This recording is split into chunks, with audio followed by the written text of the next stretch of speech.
Hello everyone and welcome back to our YouTube channel.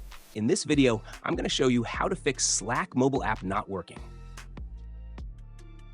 First, we'll start with something very simple, yet powerful. So over the time, apps store temporary files to load faster, but sometimes those files get corrupted and the app starts acting weird.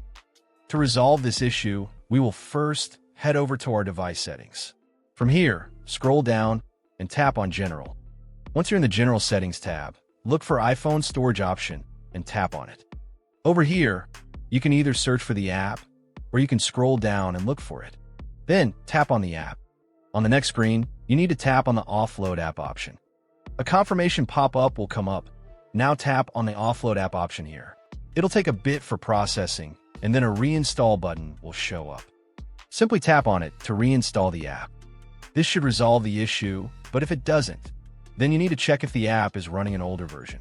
Head over to App Store. From here, double tap on this search icon in the bottom right corner, and then search for the app. Once the app comes up in the search result, and if you see this update button right next to the app, simply tap on it to make sure you're running the latest version of the app. However, if you continue to encounter this issue, then you will need to completely reinstall the app, which usually resolves the problem. Head over to this screen the way we did before. And over here, tap on the Delete App option here to uninstall the app from your device. A confirmation pop-up will come up. Now tap on the Delete option here. Once uninstalled, open up App Store and search for the app in the search bar.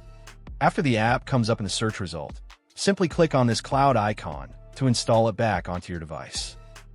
Hopefully, this resolves the issue. If it does, consider sending a super thanks to support our channel. And also don't forget to hit the subscribe button. We'll see you in the next video.